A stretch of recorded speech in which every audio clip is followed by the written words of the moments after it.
Olá, queridas irmãs, queridos irmãos. É com muita alegria, com muita satisfação que nós estamos aqui mais uma vez para fazer um estudo, um breve comentário acerca do Evangelho, acerca da doutrina espírita. E por isso mesmo nós gostaríamos de iniciar agradecendo a essa que tem se tornado uma grande amiga, uma grande irmã de caminhada espírita, que é a Lucila, a qual nós reconhecemos uma grande trabalhadora do movimento espírita de Uberlândia. E então nós gostaríamos de agradecê-la pelo convite, pela gentileza que sempre tem conosco, pela paciência e que hoje, e desejar que hoje possa ser uma noite de boas reflexões, que as nossas palavras, se não forem ajudar, que pelo menos não atrapalhem, não é?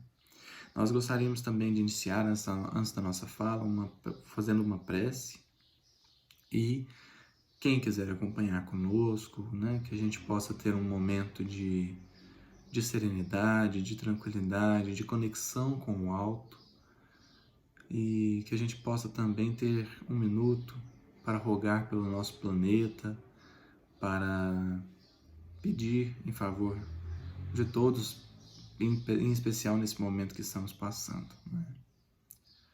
Então vamos elevar os nossos pensamentos a Deus, a Jesus, agradecer aos nossos espíritos protetores, os nossos amigos, que nós possamos nos colocar em condições de sintonizar com eles, de aproveitar as bênçãos que eles nos trazem e rogar a Jesus que possa consolar, inspirar, fortalecer e reanimar a todos que estão passando por momentos de dificuldades, por momentos turbulentos, de doença, de dificuldade material, de dificuldade espiritual. Que todos possam receber conforme o merecimento e a necessidade. Que renovem a fé, a esperança e o amor. Que assim seja.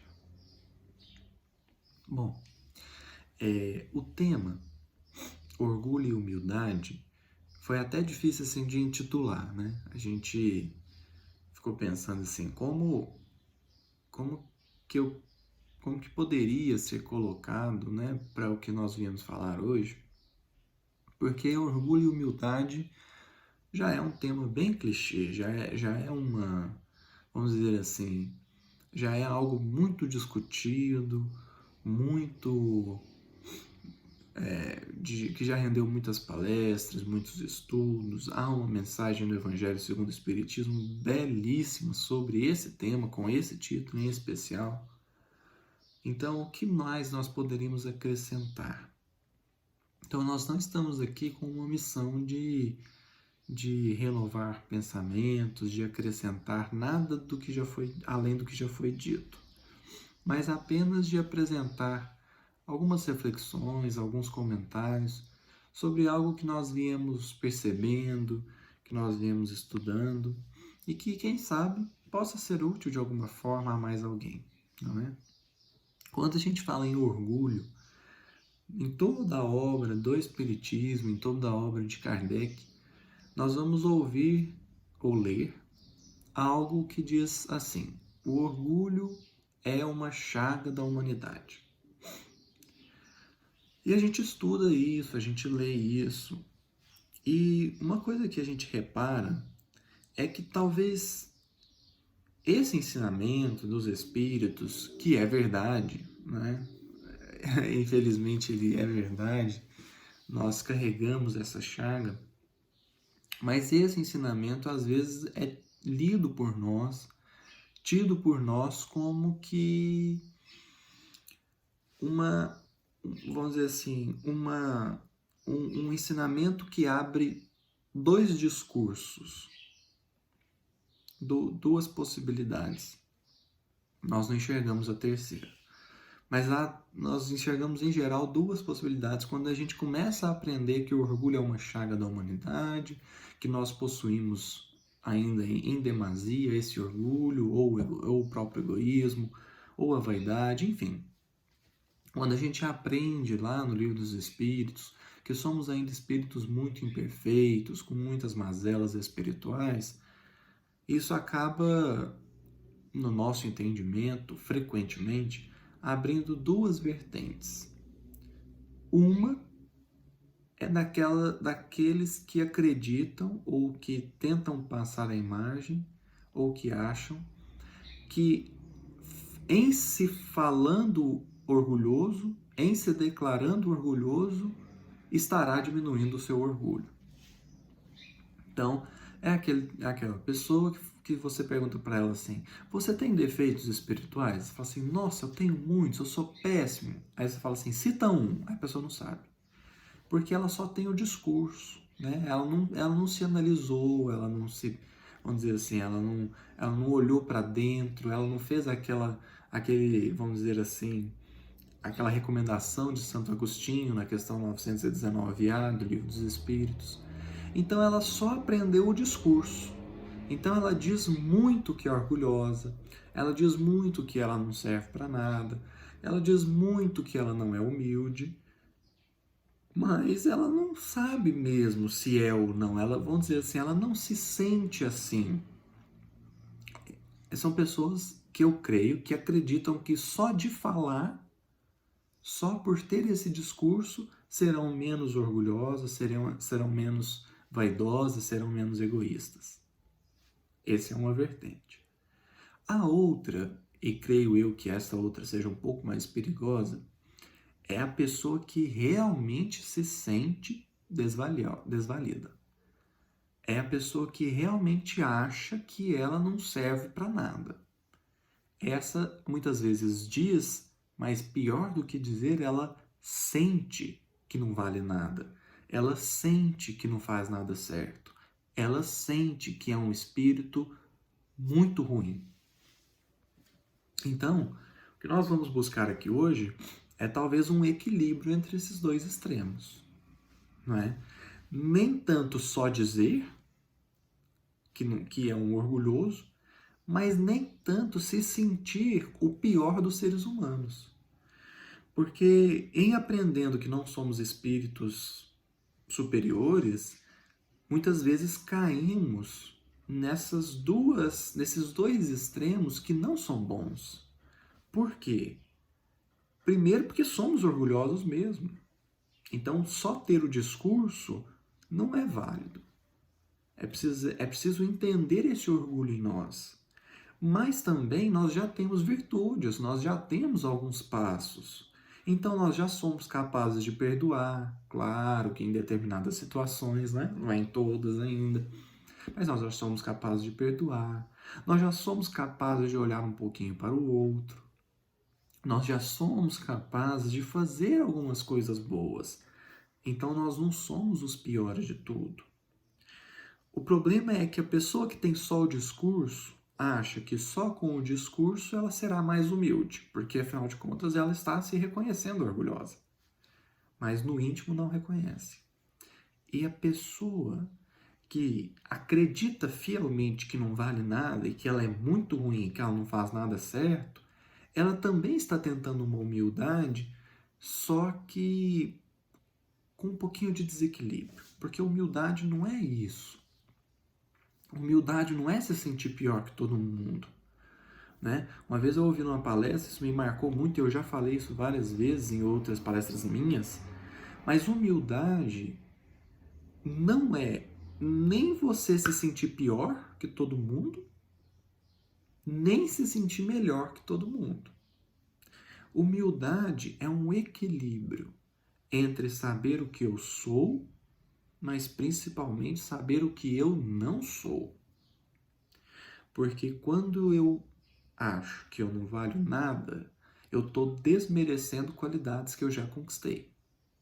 boas qualidades que eu já conquistei. E quando eu acho que eu sei tudo, eu estou supervalorizando as qualidades que eu já conquistei. Então, humildade não é desequilíbrio. Se não é desequilíbrio, humildade precisa estar ali nesse caminho do meio, que vai me guiar no autoconhecimento, que precisa também de um auto-perdão, mas um autoconhecimento que vai me dizer o que eu sou, mas principalmente o que eu não sou, não é? Então, quando a gente começa a refletir sobre isso, para a gente talvez sair desses extremos do orgulho, né, entre ter um discurso e se sentir mesmo um desvalido, nós precisamos buscar, vamos dizer assim, dois pontos de reflexão mais propriamente ditos. Primeiro, é identificar de fato o orgulho na nossa vida. É identificar de fato como que nós, vamos dizer assim, agimos no dia a dia e como essas ações do dia a dia demonstram o nosso orgulho. E buscar também as coisas que nós já fizemos bem, não é? Porque não tem problema nenhum a gente falar assim, olha, eu agi nessa situação e agi bem, porque eu agi pensando no outro, eu agi em prol do outro, eu consegui esquecer um pouquinho de mim. Então eu agi bem, não tem problema falar isso. Não tem problema quando a gente reconhece que já tem qualidades ou que já fizemos alguma coisa bem feita. Isso não é problema. O problema é quando a gente diz que nós somos os melhores, né? Então, assim, eu sou o melhor nisso. Aí é um sinal, um alertazinho aí, porque frequentemente nós vamos encontrar pessoas melhores que a gente. Graças a Deus, né? Nós vamos falar um pouquinho disso aqui. Mas buscar talvez esses dois pontos em identificar o orgulho na minha vida, e aí tem que ser nas ações do dia a dia, porque em situações extremas, não é? Ou em situações, por exemplo, de um trabalho na casa espírita, num trabalho social, ou pegar ali algo que dura 1, 2 horas na semana, não é? Já é assim mais fácil da gente, vamos dizer assim, ou da gente diminuir esse orgulho nosso. Já é um pouquinho mais fácil. A gente consegue ali, né, 1, 2 horas por semana, às vezes no mês, a gente consegue diminuir um pouquinho nosso orgulho e ser um pouco mais fraternos. Mas no dia a dia, principalmente com as pessoas que estão dentro da nossa casa, no dia a dia, dentro do lugar que a gente trabalha, dentro dos lugares que a gente frequenta mais ativamente, que pode ser na casa espírita, sim. Nesses momentos, às vezes nós agimos com orgulho e são em situações que nem sempre nós enxergamos que é o orgulho que está movendo a nossa ação, né? Então a gente precisa refletir um pouquinho sobre isso. E também olhar para o ponto que nós já temos coisas boas, no sentido de que nós realmente já somos capazes de fazer um pouquinho de caridade, não é? Nós já somos capazes, por exemplo, de em algumas situações ouvir e ficar calado. Muitos de nós já são capazes, por exemplo, de uma vez por semana ir fazer um trabalho assistencial. Já somos capazes de pedir desculpas. Isso é ótimo, isso é muito bom. Então nós já demos alguns passos. Mas olhando principalmente para o lado em que o discurso é vazio de sentimento, em que aquele discurso que fala assim, não, eu sou um espírito muito imperfeito, mas não se sentir assim, então é buscar no nosso dia a dia as situações em que o orgulho predomina. Então, por exemplo, você dá uma ideia, a pessoa acata a sua ideia e propaga a ideia como se fosse dela. Isso deixa a gente chateado. O que é isso? Orgulho ferido. Porque a questão é, É mais importante a autoria da ideia ou a ideia? É mais importante que eu seja reconhecido o autor da ideia ou que a ideia vá para frente? Quando eu fico chateado porque não reconheceram que a ideia que eu dei era minha, claro que aqui nós não estamos falando de direito autoral, de obras, nós não estamos falando. Estou falando de uma coisa assim do dia a dia, né? Você deu uma ideia, por exemplo, para um trabalho, você deu uma ideia dentro de casa, e ali a pessoa pegou a sua ideia e começou a propagar como se fosse dela. Eu não estou avaliando a atitude dela, né? Estou avaliando os nossos sentimentos. Então, se eu fico assim, chateado, e nós ficamos mesmo, né? Eu fico, por exemplo, eu fico bem chateado, é um orgulho ferido.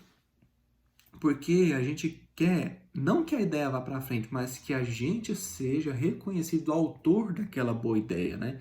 E a gente fica tão mais chateado quanto melhor for a ideia. E quanto mais ela for aceita. Isso é orgulho, né? Orgulho ferido. Então eu me recordo aqui de um caso, Chico Xavier está no Rio de Janeiro, vamos dizer assim, num evento de literatura, e ali algumas pessoas tinham submetido alguns textos, né? Ele foi convidado justamente por causa do livro Parnaso de Além Túmulo, né? Então já nós estamos falando ali de 1930, se não me engano, 34. E aí um concurso de literatura, e o Chico está ali acompanhando, né? Toda a movimentação, e ali uma pessoa começa a ler um texto, né? Um dos textos que foi submetido ao concurso. A pessoa começa a ler o texto e o Chico reconhece que era uma psicografia sua.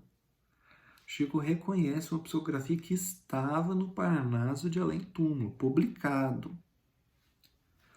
E aí a pessoa termina a leitura do poema e aponta uma outra pessoa como autor do poema. O Chico conta isso e diz ele que achou graça. Por quê? Que aí ele foi cumprimentar o autor. Ele foi lá dar parabéns para o autor, né, do texto. E quando a pessoa viu o Chico, ela falou assim, nossa senhora, pensou, né? Nossa, é o médium do texto que eu falei que eu sou o autor. E aí o Chico foi e deu os parabéns pro rapaz. Falando que o texto era muito bonito. O rapaz ficou pálido, não disse uma palavra. Mas o Chico poderia ter pegado o Parnaso de Além Túmulo, demonstrado que o texto não era do rapaz, mas o que ia adiantar? Para que fazer isso? Não é? Isso ia aliviar para quem? Os interesses de quem que estavam em jogo? Né? Então, frequentemente, a gente não avalia as circunstâncias, a gente simplesmente quer ser reconhecido o autor da ideia. Né? Então, isso é um orgulho ferido. Né? E não tem problema nenhum, assim, é do nosso grau evolutivo e aí nós temos que trabalhar para vencer isso, não é? Eu penso muito assim, já pararam para analisar quantas vezes os nossos espíritos protetores podem ter, assim, inspirado ideias em nós e que nós saímos contando como se fossem nossas e na verdade são deles? E eles não estão preocupados em serem reconhecidos autores da ideia. Eles simplesmente querem que as coisas aconteçam. Esse é o sentimento que deve mover a gente. E, além do mais, Jesus sabe quem deu a ideia. Então, isso deveria bastar. Então, não é tanto uma questão de ser autor, né? É questão mesmo do projeto ir para frente. Essa é uma situação. E aqui nós não temos condições de abarcar todas, né? Nós selecionamos só mais duas.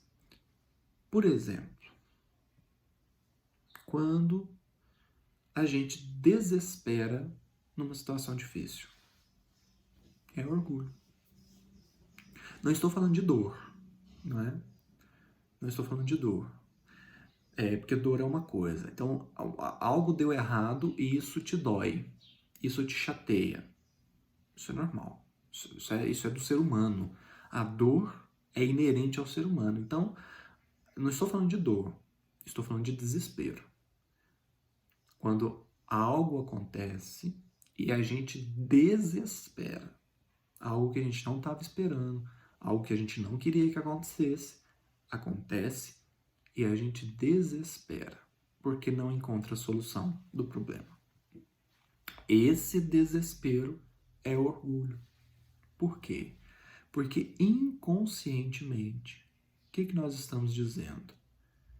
Bom, se eu estou numa situação difícil e eu não consigo enxergar uma solução, é porque ela não deve existir. Aí a gente desespera. Porque a gente pensa assim, se eu não estou conseguindo enxergar a solução, é porque ela não deve existir. E aí há esse desespero. Não estou dizendo que é um processo consciente. Estou dizendo que isso é um processo racional. Mas inconscientemente, a mensagem que a gente deixa quando a gente desespera ante um problema, ante uma dificuldade, inconscientemente, a mensagem que nós podemos estar deixando é essa. Se eu não estou conseguindo ver a solução, é porque ela não deve existir, porque se ela existisse, eu, inteligente como sou, estaria vendo ela. Mas não estou, então não deve existir.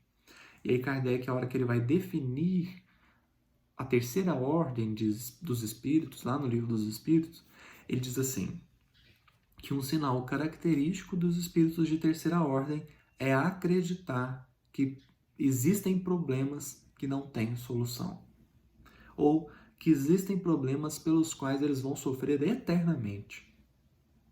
Então a gente pensa, muitos de nós estamos talvez olhando para essa pandemia e falando assim, não, isso aí não vai ter jeito. Essa não tem solução. Que problema que não tem solução quando a gente está tratando de eternidade? Pode não ter solução num curto espaço de tempo de berço ao túmulo, mas nós estamos falando de eternidade. Como que vai ter um problema que não vai ter solução? Todos os problemas têm solução. Emmanuel falava muito isso para o Chico. Não existe problema sem solução. Então, quando a gente desespera, quando a gente fica assim, muito preocupado por causa de um problema, nós estamos demonstrando orgulho. Não é? E aí o André Luiz diz assim, lá no livro Agenda Cristã, quando vier um problema para você, não se preocupe. Dê mais uma semana. Pode ser que o problema se resolva sem que você faça nada. E quantas vezes isso acontece? E nas situações em que isso não acontece, aí Emmanuel, lá no livro Rumo Certo, vai dar no capítulo 58, ele vai dar uma deixa lá para nós, que ele vai dizer assim, nos seus dias difíceis, reflete nos outros dias difíceis que já se foram. Sem que você soubesse explicar, você venceu todos eles. Por que é o de agora que não vai vencer? Por causa do orgulho. Nós acreditamos que não vamos vencer esse problema atual porque nós somos orgulhosos. E a gente quer achar a solução assim, ó, no estalar de dedos. E as coisas não é assim, não são assim. Nem sempre a solução depende de nós. E a solução que depende de nós não é encontrada no desespero. Toda vez, ou muitas das vezes que a gente toma uma decisão no desespero, a gente comete uma decisão, a gente comete um erro. A gente toma uma decisão errada. Toda vez que a gente deixa o orgulho falar mais alto, a gente toma uma decisão errada. Por quê? Aqui é um ponto importante. O orgulho, quando a gente começa a pensar sobre o orgulho, a gente vê assim, tem algumas situações que inflam o nosso orgulho. Tem algumas situações que massacram ele. Mas tem algumas situações que inflam o nosso orgulho. E essas situações que inflam o nosso orgulho são boas. A gente sente até um prazer nelas. E nessas situações que massacram o nosso orgulho, a gente costuma desesperar, né? Então, como terceiro ponto que nós gostaríamos de tratar em torno do orgulho, há situações em que nós demonstramos o orgulho quando essa característica nossa é, vamos dizer assim, alimentada. Então, por exemplo, a gente é reconhecido o autor da ideia. Não é? Então, aquilo é magnífico, as pessoas elogiam e agradecem e dizem que a ideia é muito boa. E aí o protetor tá do lado falando assim, a ideia é minha. E a gente tá lá. Quando a gente é reconhecido o autor, quando a gente encontra a solução de imediato do problema, você fala assim, nossa, eu sou inteligente mesmo. Problemão desse, ó, no estalar de dedos encontrei a solução. São situações que inflam o nosso orgulho e que fazem que a gente se sinta maior do que nós somos. E isso nisso até um prazer mesmo, uma satisfação. Ela é justa, mas frequentemente a gente exagera. E aí está o problema. Por quê? Se a gente for comparar o orgulho a alguma coisa que seja conhecida, para facilitar o nosso entendimento, nós diríamos que o orgulho é como se fosse uma ferida que coça. Uma picada de um pernilongo, uma alergia, não é? Uma ferida que coça. Dá um prazer coçar a ferida. Tá coçando. Mas é um prazer momentâneo. E pior, quanto mais a gente coça, mais ela coça, não é? E quanto mais a gente coça, pior fica. Então pensa uma pessoa assim com a pele, começa a dar uma alergia assim no pescoço. Isso está coçando, aí ela começa a coçar. Começa a coçar e ali o corpo vai empolando todo, a situação piora. Ela começa a ferir onde ela está coçando, só que ela não para. Por quê? Porque está coçando. Esse é o orgulho. É o orgulho inflado, que quando mais a gente alimenta ele, dá um prazer de coçar. Só que vai abrindo mais e mais a ferida. Vai deformando mais e mais o espírito. Assim como a alergia ou a ferida que nós coçamos, ela vai deformando aquele local. E se a gente não parar, se a gente não suportar a coceira, se a gente ceder ao impulso de coçar, maior fica a ferida. Então o orgulho é isso. O orgulho é uma ferida que coça. E quanto mais a gente cede ao impulso de coçar, pior fica. Quanto mais a gente cede ao impulso de inflar esse orgulho, pior fica. Porque vai abrindo essa ferida. Então o que eu quero dizer? Quanto mais a gente cede ao impulso de demonstrar que a ideia é nossa, quanto mais a gente cede ao impulso de desesperar porque não encontra a solução, quanto mais eu cedo ao impulso de inflar o meu orgulho, maior fica a ferida. Ela vai abrindo, como que abrindo, assim como algo que está coçando. Por outro lado, o que nós sabemos? Que se um pernilongo me pica, se eu tenho uma alergia e eu suporto a coceira, é um momento mais difícil no início, mas ele fica melhor depois. Se eu aplico um remédio, né? Se eu aplico um antialérgico, se eu aplico, às vezes, até um anestésico, é melhor. É uma atitude melhor do que coçar. Só que custa um tempo. E custa um pouquinho de paciência, custa um pouquinho vamos dizer assim, né, com as devidas proporções, um pouquinho de dor, porque tá coçando, a gente quer coçar, né? A gente quer dizer que a ideia é nossa, mas segurar um pouquinho esse impulso, esse primeiro impulso, e nós não vamos nos arrepender. Eu garanto, eu garanto. Como se eu pudesse garantir alguma coisa, mas eu garanto. Não vamos, porque se a recompensa não vier na terra, ela vem no céu. Então, não que a gente olhar para a recompensa, mas é a gente ter certeza de que não precisa ceder a esse impulso, não precisa coçar a ferida. Logo vai parar de coçar. Logo vai parar de coçar. Porque quando a gente não cede aos impulsos do orgulho, logo passa. Não é? E como, vamos dizer assim, um desafio que há para nós orgulhosos, aqui eu estou falando só para os orgulhosos, né? Para mim e para quem mais se encaixar. O desafio que há para nós orgulhosos é desenvolver a humildade, que é esse equilíbrio que nós comentávamos. É um equilíbrio de se conhecer, de se conhecer a tal ponto de dizer assim: eu sou bom nisso sem se envaidecer, e eu sou ruim nisso sem se menosprezar. É um equilíbrio de reconhecer algo que você faz bem e algo que você não faz tão bem assim. Sem vaidade, sem esse orgulho inflado, sem coçar a ferida. Não é? O problema é assim, olha, eu sou bom nisso, tá tudo certo. O problema é quando a gente diz assim, eu não erro nisso. Ah, não tem problema. Não, nisso aqui eu não erro mais. Tem problema. Né? O Emmanuel diz assim, enquanto nós não alcançarmos a herança espiritual a que estamos destinados, qualquer queda é sempre fácil. Então, ou seja, o que o Emmanuel está dizendo? Enquanto nós não formos espíritos puros, qualquer descida é sempre fácil. Por isso que lá na Revista Espírita, fevereiro de 1868, eles dizem assim, os Messias são os seres superiores da criação, né? Os Cristos são os seres superiores da criação que atingiram a mais alta hierarquia espiritual que os torna infalíveis daí por diante, mesmo e acima das paixões humanas, mesmo na encarnação. Então, um Cristo é infalível.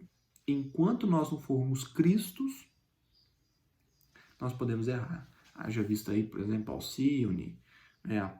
Enfim, tantos exemplos que nós temos de espíritos nobres que foram alertados que poderiam errar se descessem, mas graças a Deus não erraram, voltaram melhor. Mas a própria Alcione foi avisada. E Alcione é um espírito nobre. Né? Então, errar é quase, vamos dizer assim, é quase que inerente também do ser humano. Então nós não podemos ter essa pretensão. O que nós podemos dizer é, olha, eu já fiz isso aqui muitas vezes, eu tenho prática, eu posso ajudar.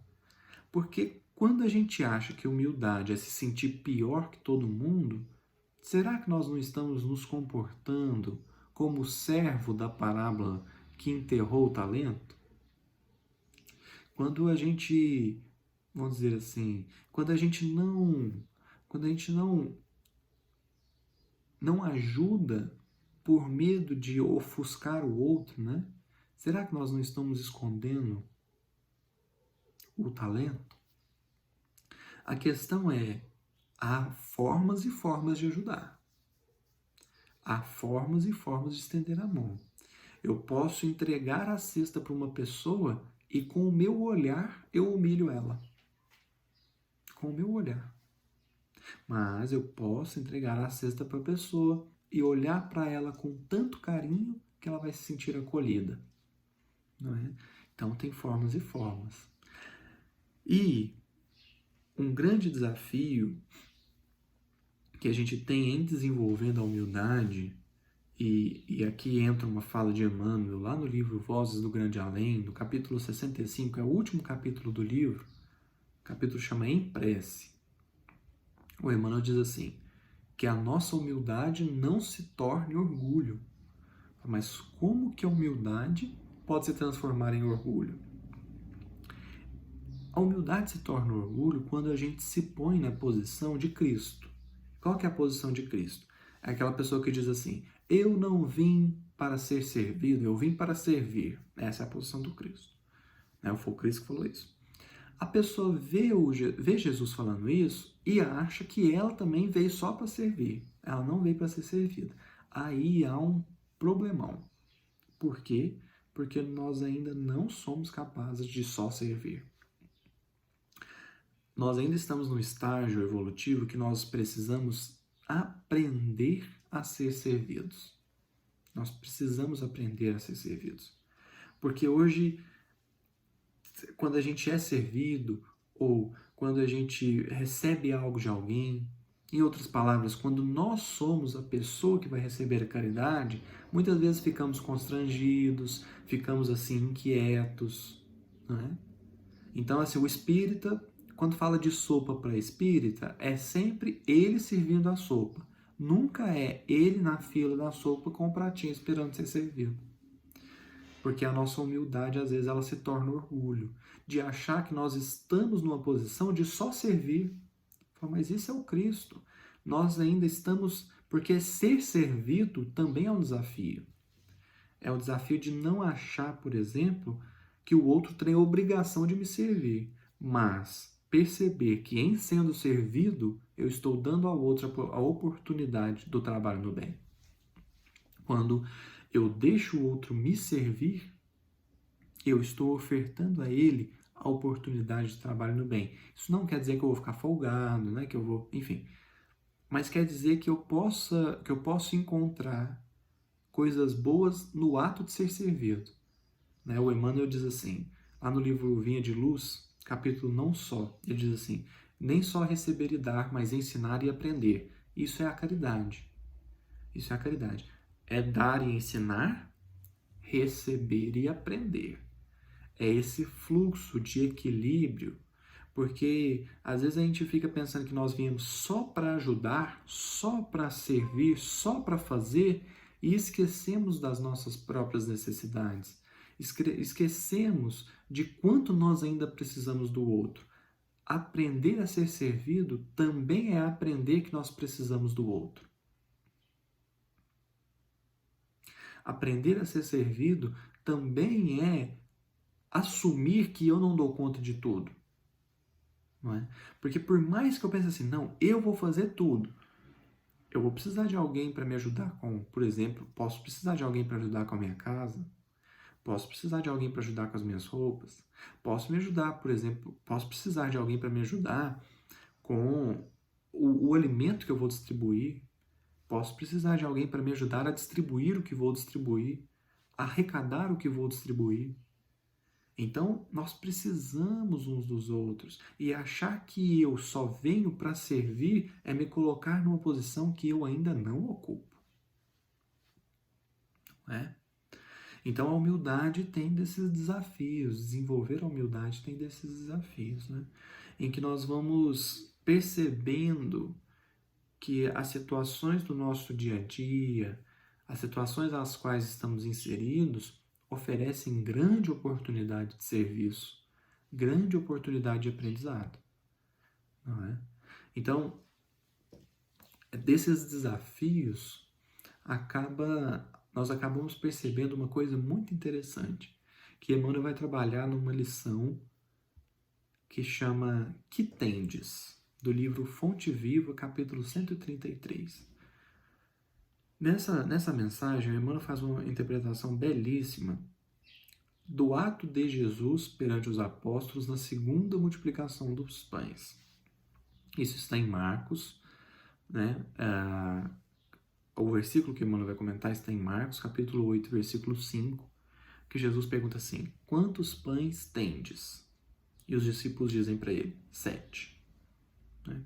O Emmanuel vai comentar isso dizendo assim, Jesus precisava dos pães dos apóstolos?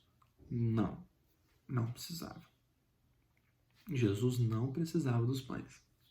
Bom, se ele não precisava, por que ele pediu?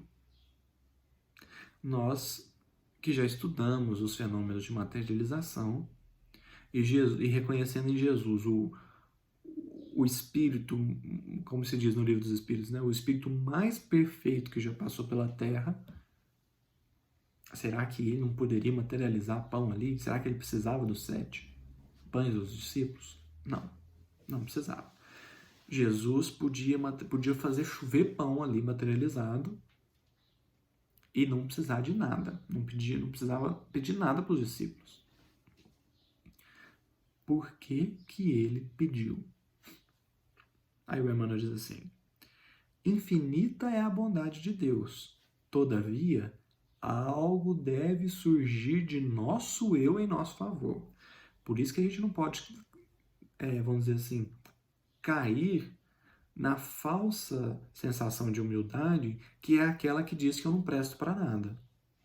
Eu tenho que fazer alguma coisa, não é? Deus está aí, Deus é infinita bondade, infinita misericórdia, infinita justiça, mas se eu não fizer um primeiro movimento, se eu não oferecer alguma coisa, infinito vezes 0 é 0. Não é? Então tem que ter pelo menos um da minha parte, né? Para eu poder aproveitar o infinito que vem de Deus. Aí Emmanuel diz assim: em qualquer terreno de nossas realizações para a vida mais alta, apresentemos a Jesus algumas reduzidas migalhas de esforço próprio e estejamos convictos de que o Senhor fará o resto.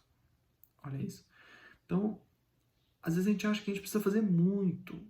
Não, né? A gente não precisa fazer muito. A gente precisa oferecer algumas migalhas.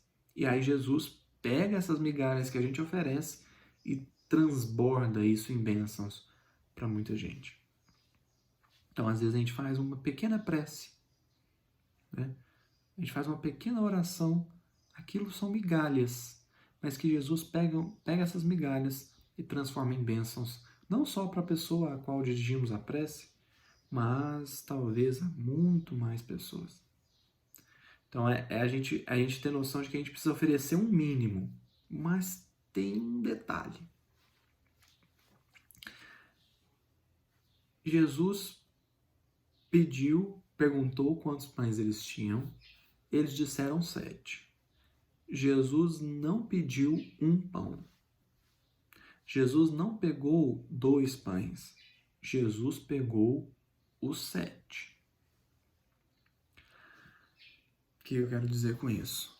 Quando a gente começar a desenvolver, ou muitos de nós já estão desenvolvendo essa virtude que é a humildade, Jesus não vai pedir um pouquinho da nossa humildade.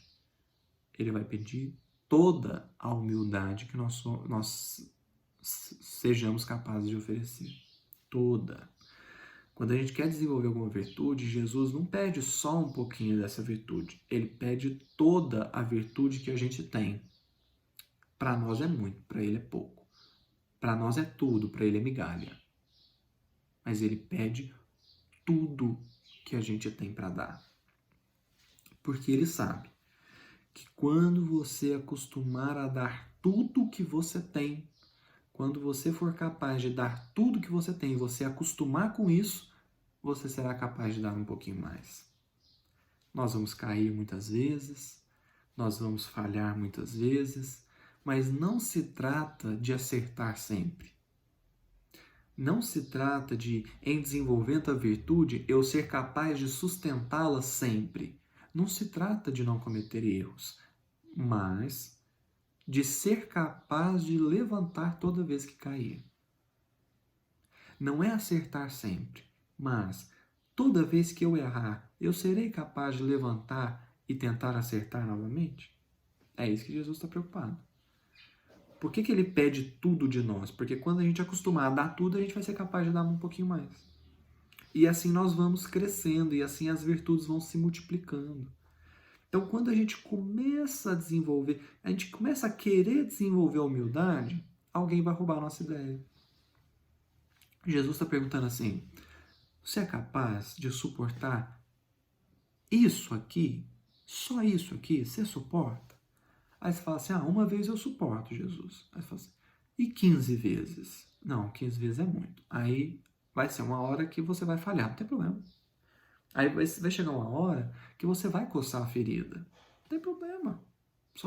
Isso é do ser humano, né? A gente cai. Mas a questão é: quanto tempo vai levar para você coçar a ferida de novo? Tenta fazer um pouquinho, tenta dar um tempo maior, né?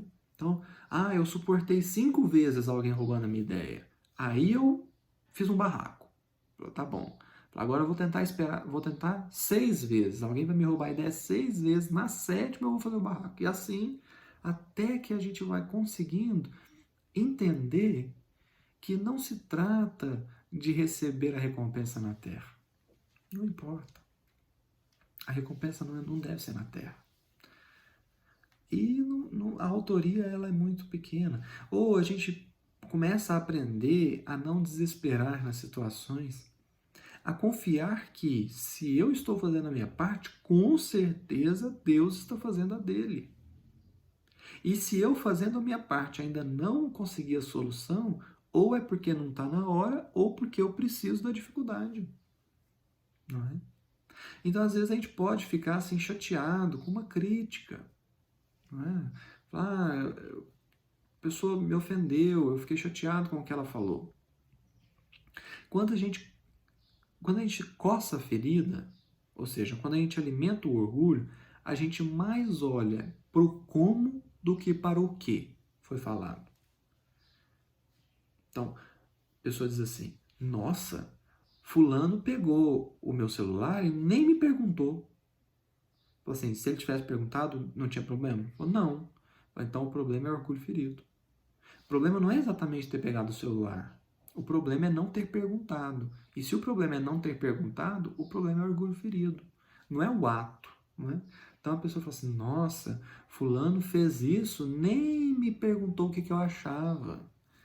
Fala assim, se ele tivesse perguntado, você ia concordar? Ia. Não, porque a ideia é boa. Mas o problema foi ela não te ter perguntado assim, o que você achava, então é orgulho ferido. E quando a gente começa a desenvolver a humildade nesse sentido, quando você fala assim, não, eu quero aprender a lidar com esse tipo de pessoas. O que vai acontecer de gente que vai fazer as coisas sem perguntar o que a gente acha é assim, é de assustar. Quando a gente quer aprender a lidar com a crítica, porque o Emmanuel dizia para o Chico assim, Chico, não se incomode com a crítica. Por quê? Ou aquela pessoa que te criticou está certa e você precisa mudar, ou ela está errada e você pode seguir do jeito que você está. Entende? A pessoa que me critica, ou ela está certa, e aí eu tenho que abaixar a cabeça e acatar o que ela disse, né? Sem se preocupar muito com o como, porque o como não importa muito. O que a pessoa fala é sempre mais importante, né? Porque quando a gente preocupa com o como dissemos, a gente está mais é de orgulho ferido. Então, a gente deve olhar mais para o que a pessoa está dizendo. E nesse o que a pessoa está dizendo, talvez ela está trazendo uma verdade para nós. Então, a gente precisa acatar. E aí a pessoa não está errada, ela está certa. Se ela falou de um jeito mal, é problema dela. Se eu me ofendo com o jeito que ela falou, é problema meu. Mas, se ela está certa, eu tenho que mudar as minhas atitudes. Mas se ela está errada, eu posso seguir do jeitinho que eu estou. É justo sempre avaliar o que a pessoa está dizendo. E se ela estiver errada, a crítica está errada, eu sigo o meu caminho. É aprender a lidar. O desafio da humildade é também aprender a lidar com a incompreensão. É aprender a lidar com o menosprezo. É aprender a lidar com pessoas injustas. É aprender a lidar num mundo de provas e expiações, em que frequentemente seremos injustiçados, frequentemente seremos esquecidos, mas nós temos que ter a confiança de que há um irmão mais velho olhando. E é a ele que nós devemos satisfação, é com ele que nós vamos tratar. Porque ele sabe os nossos sentimentos, ele sabe as situações todas, né? E acima dele, o nosso Pai maior. Porque Deus tem uma habilidade incrível que ninguém mais tem, que é olhar o mundo pelos olhos de cada um. Então Deus olha as situações que você vive pelos seus olhos e pelos olhos dos outros que estão envolvidos. Só Deus é capaz de fazer. Então é com Ele que nós temos que dar a satisfação. Ele sabe dos nossos sentimentos, dos nossos motivos, das nossas intenções, não é? Então é entender que esse desafio, ele passa por todas essas situações e Jesus pede de nós o máximo, não num sentido cruel, não para ser cruel com a gente, mas porque ele sabe que acostumando a dar o máximo, nós poderemos dar um pouquinho mais. E aí nós vamos devagarzinho, porque não precisa ter pressa. A gente não morre. Aproveita que a gente não morre, né? Aproveita que não há fim e caminha devagar, mas caminha sempre, não é? O Emmanuel tem uma outra mensagem no livro Inspiração, capítulo 7, chamado Mais e Menos. Ele diz assim, faz um bem, ainda que seja pouco, porque muito pior do que fazer pouco bem é não fazer bem nenhum. Então vai devagarzinho, estudando, refletindo, lidando com essas situações, entendendo que vai ter hora que nós vamos cair, porque isso faz parte do processo de desenvolvimento da humildade. E aí nós começaremos a prestar atenção em como as situações do dia a dia nos desafiam o orgulho, seja trazendo uma situação difícil, seja trazendo uma pessoa difícil, seja trazendo vamos dizer assim, uma situação de elogio, de uma situação que infla o nosso ego para que a gente possa aprender a lidar, que é preciso também aprender a lidar com os elogios. Nós vamos ser levados a situações em que nós precisamos dos outros, para ver como vamos lidar com isso. Nesse duelo, nessa dualidade, se a gente prestar atenção, se tivermos olhos de ver e ouvidos de ouvir, nós vamos perceber as oportunidades para desenvolver essa virtude, que é a humildade. Essa que o Mestre colocou como o primeiro degrau das bem-aventuranças, da escada evolutiva que as bem-aventuranças representam. A humildade é o primeiro degrau. Bem-aventurados os pobres em espírito, porque deles é o reino dos céus. Esse é o primeiro degrau. Então é o primeiro movimento para que a gente possa ascender espiritualmente é desenvolver essa humildade. E aí Jesus vai pedir de nós tudo que pudermos dar. Não é? Felizes de nós se a gente dar sem reclamar, não é? Mas então é isso. Eu agradeço a todos, agradeço ao carinho, a atenção. Se de alguma forma isso foi útil, que bom. Se não foi, me perdoe os erros, me perdoe os equívocos. Eu também estou em crescimento, também estou em aprendizado e estamos todos tentando ascender essa escada evolutiva, ascender a nossa própria iluminação. Muita paz a todos e que Jesus nos abençoe.